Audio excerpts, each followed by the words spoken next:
Ah, comme vous le savez tous, c'était les fêtes là, il n'y a pas longtemps. Malheureusement, on devait sortir la vidéo un petit peu avant Noël, vu que c'est le thème de la vidéo. Bon, c'est pas grave, hein, on va dire. On a fait ce qu'on a pu. On vous souhaite une bonne année quand même. Voilà, aussi une bonne année. Et puis comme vous pouvez le voir, on est dans une salle de cinéma. Ah oui. Voilà, donc c'est cool, c'est un beau cadre, on s'est dit que c'était un bel endroit pour faire la vidéo. En plus c'est rouge, aux couleurs de Noël. Oui.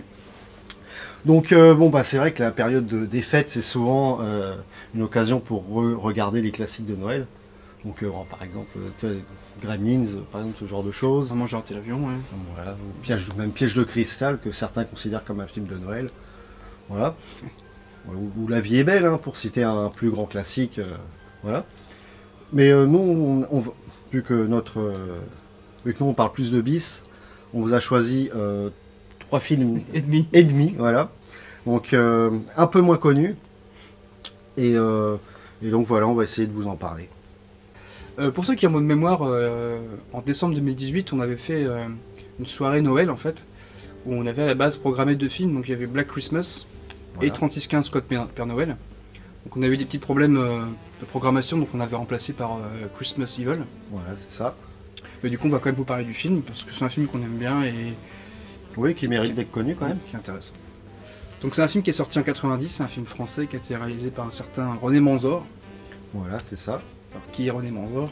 Alors, René Manzor, c'est le 3e frère de la lignée Lalanne. Ouais. Voilà, donc René Lalanne, son vrai nom. voilà, donc son frère, enfin ses 2 frères, Jean-Félix et Francis, Ouais. c'est ça.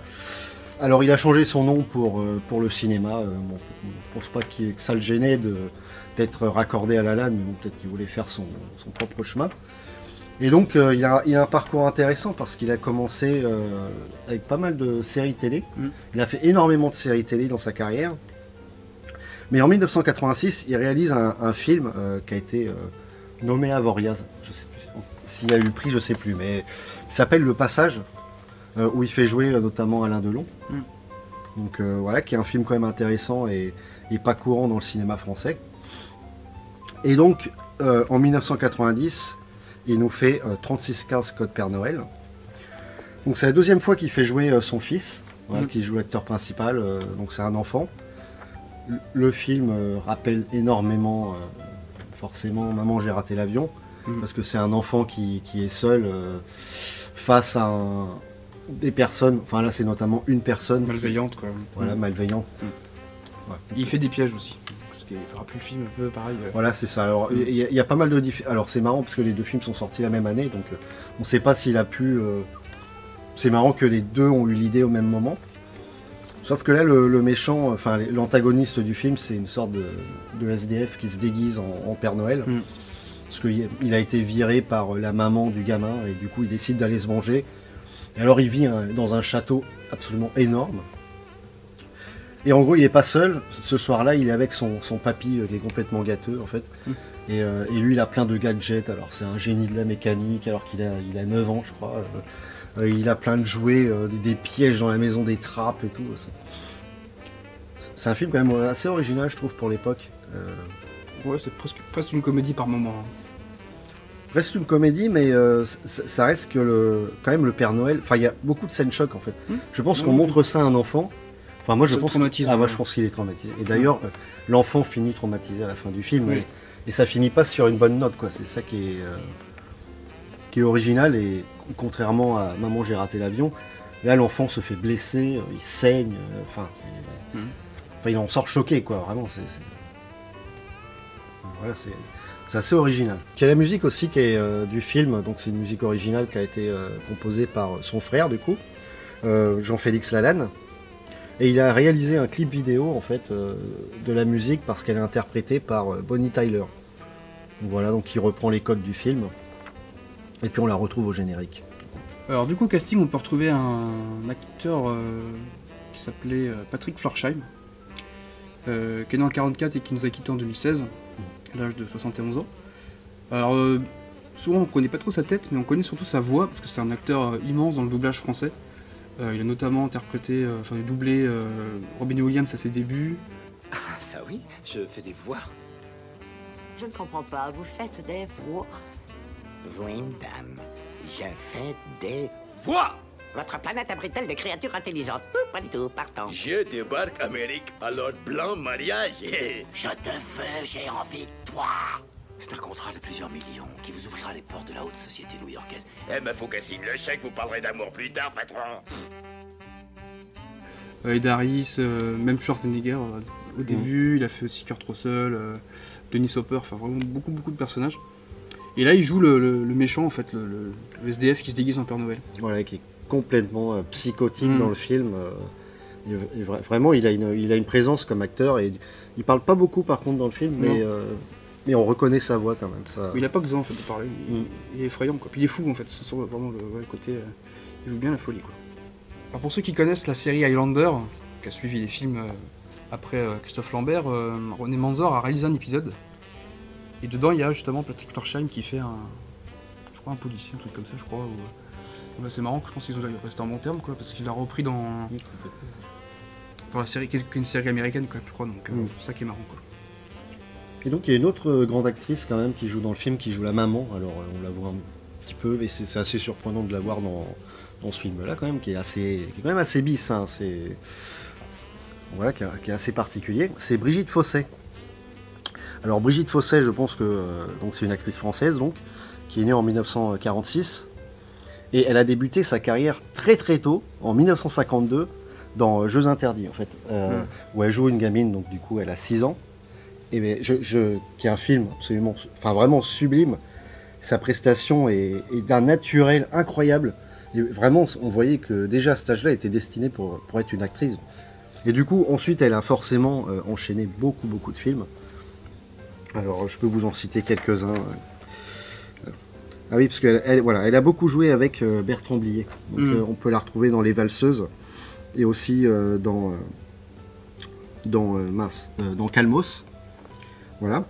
Elle a quand même aussi joué pour Robert Altman dans un film qui s'appelle Quintet en 1978, aux côtés de Paul Newman. Donc c'est quand même c'est assez original. Elle a joué aussi dans un super film de Claude Sautet qui s'appelle Un mauvais fils, aux côtés de Patrick Devers, qui est vraiment un très bon film. Et puis aussi on a pu la voir dans La Boom 1 et 2. Donc, elle joue la maman si je me trompe pas. Donc voilà, elle a quand même une grande carrière. Et ce qui est assez original aussi, c'est qu'elle a stoppé sa carrière en 1992. Et après, elle l'a repris seulement en 2017 en fait. Donc elle a eu quand même une grosse période d'activité. 25 ans, c'est énorme. Donc voilà quand même une grande actrice française, et c'est assez sympa de l'avoir joué dans ce film.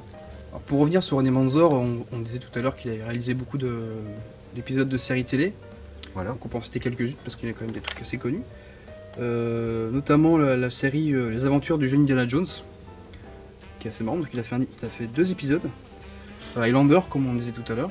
Voilà, c'est ça. Il a aussi réalisé un épisode de SœursTerrestre.com. Oui. Donc en fait, vu sa filmographie, c'est assez original de le retrouver dans des séries comme ça. Donc aussi, il a fait 17 épisodes de Alice Nevers, Le juge est une femme. Voilà, il a fait aussi 3 épisodes de Julie Esco. Et donc voilà, c'est surtout un gars qui a fait de la télé, en fait, un réalisateur de télé. Et puis le film aussi, Un amour de sorcière avec Jean Reno et Vanessa Paradis, que j'avais vu quand j'étais gamin, donc qui est pas un très grand film, mais bon, qui est sympa à voir quoi, en famille quoi. Alors donc on peut peut-être finir sur les éditions. Alors de 3615 cartes Père Noël. Il y a la VHS, qui est sortie à l'époque. Qui est cool. Moi je l'ai découvert sur VHS, alors forcément sur une toute petite télé, alors c'est pas l'idéal, mais par contre le chat qui fume l'a ressorti dans une superbe édition, franchement, toute remasterisée. Je crois que c'est la première édition DVD Blu-ray en fait. Voilà, c'est ça, dans le monde, vu que c'est français, et avec beaucoup de bonus, et vraiment une remasterisation excellente. Donc on vous conseille de découvrir ce film de Noël pas très connu, et bien de chez nous, quoi. Mais dépêchez-vous parce qu'il commence à être en rupture de stock celui-là. Voilà, soutenez les petits éditeurs français qui font du bon travail. Maintenant on va vous parler d'un film culte, un film américain, qui est sorti en 84, qui s'appelle Douce nuit, sanglante nuit, réalisé par un certain Charles E. Sénier Junior. Donc voilà. qui est un film que j'ai vu il n'y a pas très longtemps justement, que j'ai trouvé en DVD. Donc c'est un film très particulier quand même parce qu'il a pas mal choqué à l'époque quand il est sorti. Voilà. Parce qu'on suit un jeune homme qui a peur du Père Noël parce que son grand-père le traumatise Oui, voilà. en parlant du Père Noël. Le Père Noël c'est un méchant machin. Et le soir même, la voiture de ses parents se fait arrêter par un Père Noël tueur en fait. Il viole sa mère devant lui et tue toute la famille quoi. Enfin, sauf le petit frère quoi. Donc, déjà ça le traumatise. Donc après il va en maison en orphelinat et la mère supérieure l'oblige à aller sur les genoux du Père Noël. Ça le traumatise encore plus. Et du coup en grandissant, il pète un câble et il se déguise en Père Noël et il commence à buter des gens. Voilà. En gros le film. En gros, en une nuit, il fait un massacre, Voilà. il tue au moins 8 personnes, un truc comme ça. Voilà, c'est du pur slasher, sauf qu'avec un côté quand même la première partie un peu thriller psychologique quoi. Un peu. Donc le film a été un immense succès à sa sortie, en 1984.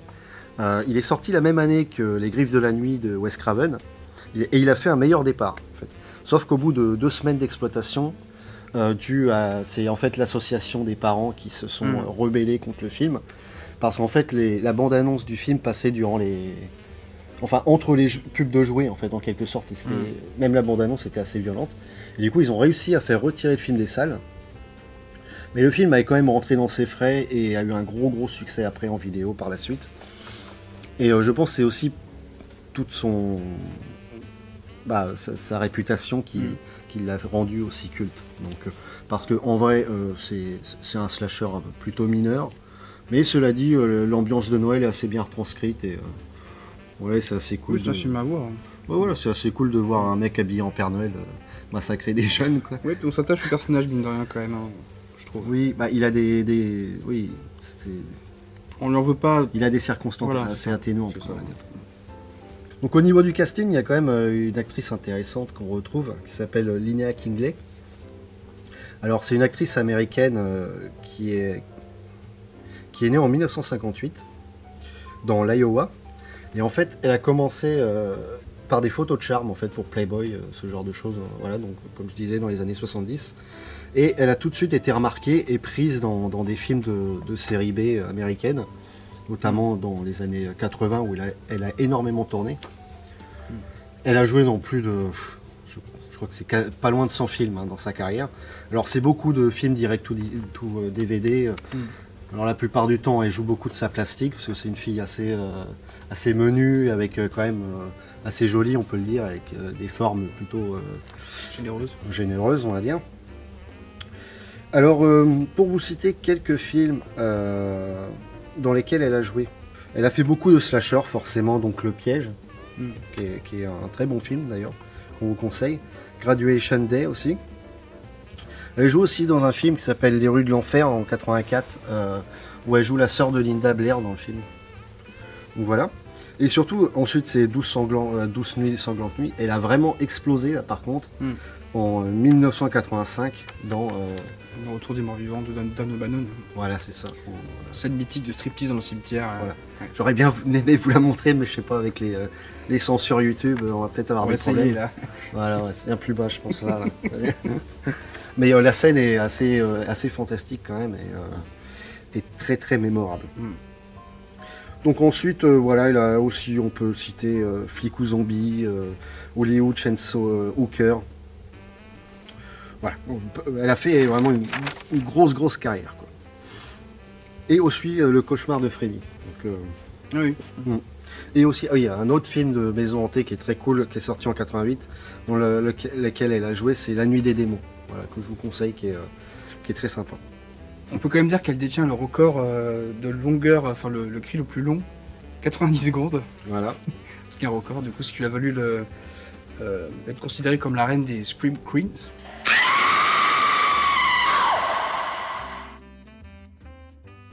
On peut aussi dire qu'elle a, en fin de carrière, joué dans quelques films de Jess Franco, donc pas les meilleurs. Notamment dans le film Mary Cookie and the Killer Tarantula in 8 Legs to Love You. Alors en 98. Qui, selon Alain Petit, est un des plus mauvais films de Jess Franco. Donc, bon.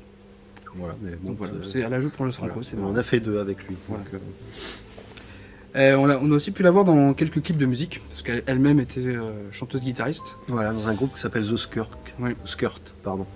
Du punk, je crois. Ouais, dans les années 80. Mm. Et il y a un groupe de grunge féminin qui s'appelle aussi le même nom des années 90, et c'est pas pareil. Du coup, j'ai fait mes petites recherches. Donc notamment, elle a fait des clips pour le groupe des Ramones. Et Sacrifice de Motorhead aussi. Donc voilà, c'est comme des groupes mythiques. Voilà. Linnea Kingley était aussi membre du jury du Bloody Weekend, donc un festival français, bien de chez nous. Du coup, en 2017, elle était membre du jury. Pour revenir au casting, qui comporte pas beaucoup d'acteurs connus, Non, une actrice quand même qui est un peu connue de visage, qui s'appelle Liliane Chauvin, donc qui est une actrice franco-américaine née en 1925 et morte en 2008. Donc elle joue beaucoup de second rôles en fait dans des films avec John Wayne par exemple, comme Le Grand Sam. Et elle joue aussi dans Predator 2. Ça c'est marrant. Elle a fait aussi des rôles dans Friends et Ugly Betty, Oui, séries comme ça, dans des ouais. séries. Il y a un film qu'on aime bien aussi qui s'appelle Satan mon amour, qui est un très bon film. Voilà, qui est sorti donc en 1971, qui est un film américain du coup. Et un film de possession à moitié. Et qui est Gothique un peu. voilà, et avec beaucoup de mystère et une révélation à la fin. Voilà, on vous le conseille, c'est un très bon film. Alors vu que le premier film a eu un franc succès, du coup évidemment il y a eu une suite, Voilà. 12 nuits, 50 nuits, Deux. qui est sorti en 87, réalisé par un certain Lee Harry, donc Et un faiseur je pense, qui n'a pas oui, dû faire sûrement, grand chose. Donc c'est un très mauvais film. ouais, je pense un des plus durs à regarder de par son inutilité en fait. Oui. Parce que, Inutile bon. parce que en fait le film est composé, plus de la moitié c'est des images du premier film. Voilà, c'est ça. Donc voilà, sauf qu'il voilà, bon, c'est une arnaque en fait ce film. C'est incroyable. On suit le petit frère du premier tueur du film d'avant, qui parlait avec son psy, parce que lui aussi est en hôpital psychiatrique. Il a tué des gens en fait déjà. Voilà, c'est ça. Et en gros, il raconte que tous ces traumatismes, ça vient de son frère qui a tué des gens. Oui, alors qu'il était même pas dans la même pièce Voilà. que son frère. Du coup, quoi. il raconte les flashbacks. De son Et, frère. voilà. Et donc, les flashbacks, c'est pas des nouvelles scènes tournées, c'est juste des scènes du premier film, alors qu'il n'était pas là. Il n'a pas vu ça, et bon, c'est une arnaque complète. Jusqu'à la fin, où il arrive à s'échapper de l'hôpital, et lui-même fait un massacre, avec un jeu d'acteur. On ne peut plus. Savoureux, oui. Voilà. Bon, voilà, le film est surtout connu pour une scène culte qui est devenue un mème en fait sur internet, où le mec gueule. Garbage Day! No!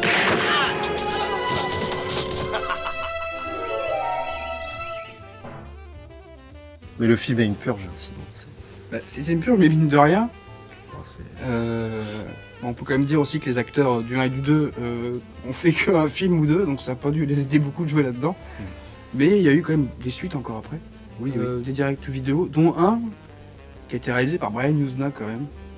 Alors ça c'est marrant, oui. parce que c'est quand même pas un tâcheron, hein, Brian Yuzna comme il fait Non, non, le c'est film. clair. C'est un grand producteur de films bis quand même. Donc voilà, il a fait, je crois que c'est le 5 de mémoire. Ouais. 12 nuits, 120 nuits 5. Il se trouve, il est bien. Hein. Bon, On verra, qui hein, sait, mais- bon, après le 2 donne pas envie de voir les autres. Hein, c'est... Mais voilà. Niveau édition, du coup, il y a ça qui existe. C'est un DVD qui regroupe le 1 et le 2. Donc moi je l'ai payé dans un cash aux alentours de 10 €, donc ça se trouve quoi. Bon après, si vous avez moyen de les voir en streaming, c'est pas non plus... Oui, c'est pas- Bon. Déjà, le 2 sert à rien, donc... C'est pas incontournable, quand même. Le dernier film dont on va vous parler s'appelle Christmas Story. Alors c'est un film qui est réalisé en 1983 par Bob Clark, un Canadien. Donc c'est un film canadien. La production, voilà. Non, américano-canadien, oui, parce qu'il y a des acteurs et la production est américaine, je crois. C'est un film qui est vraiment pas très connu chez nous en France. Mais par contre, aux États-Unis et Au Canada. voilà, Amérique du Nord, c'est un classique de Noël en fait. Donc c'est un conte de Noël qui raconte en fait, enfin les souvenirs. En fait, c'est un gars qui raconte ses souvenirs de son Noël où il voulait avoir une carabine air comprimé, sauf que ses parents ne voulaient pas. Tout le monde lui dit qu'il va se crever un œil. Voilà, qui va se crever un œil avec.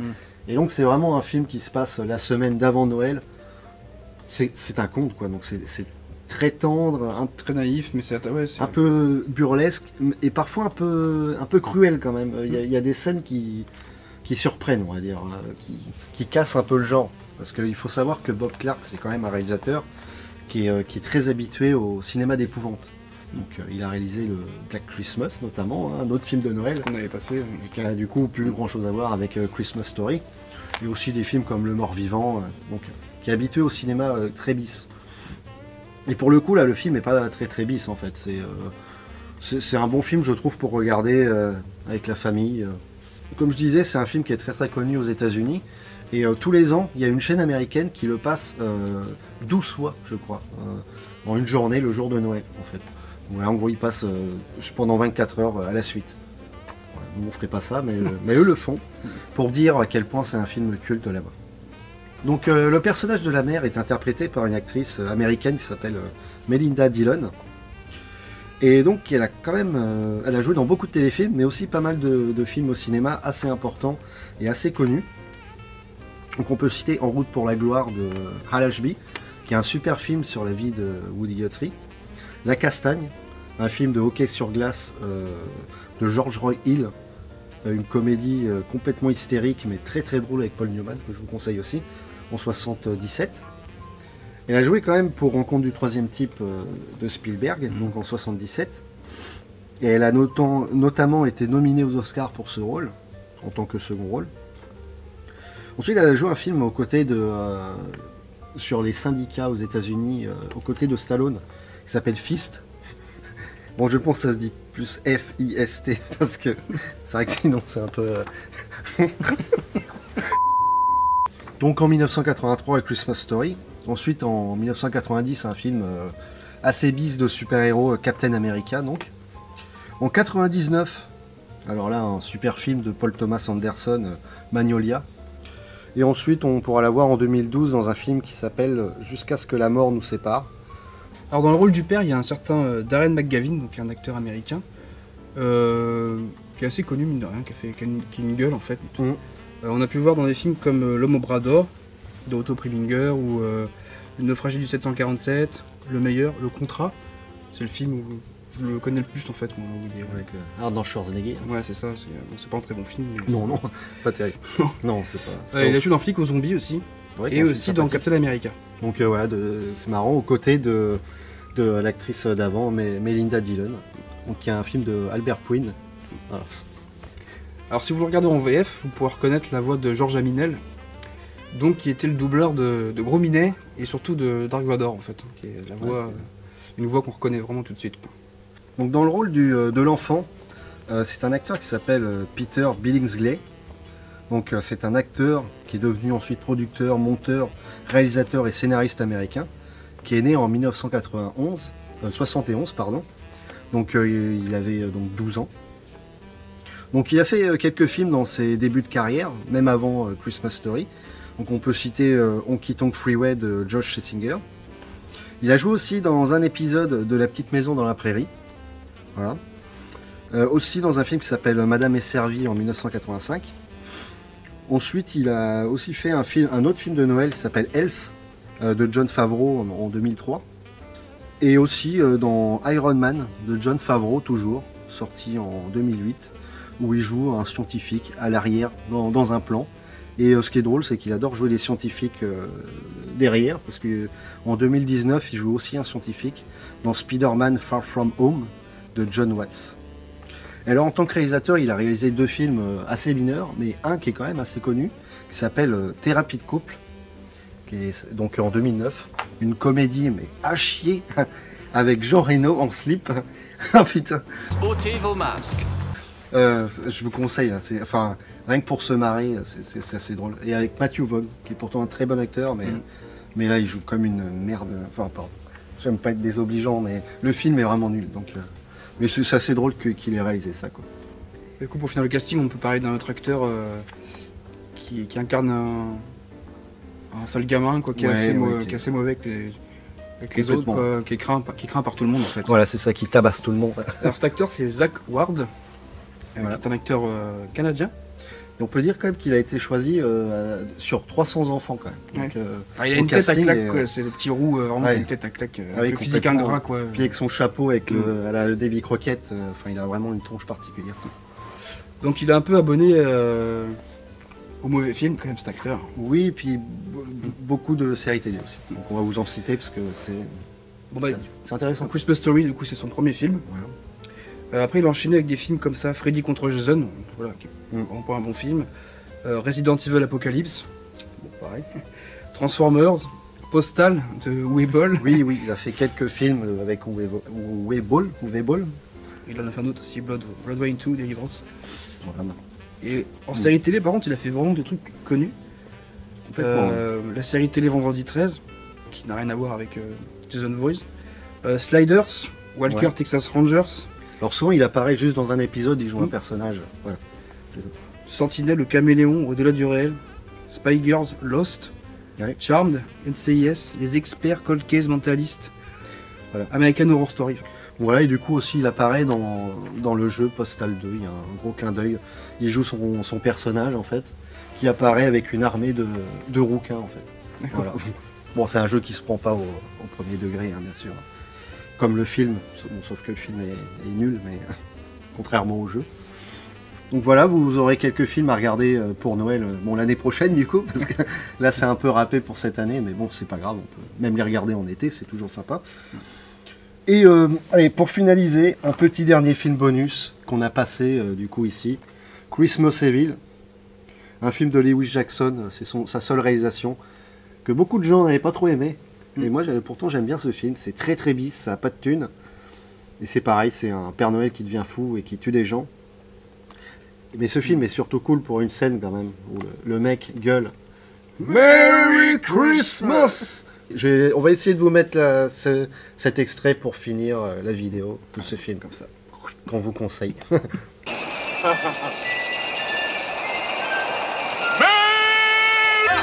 Where did you come from? I mean, thank you.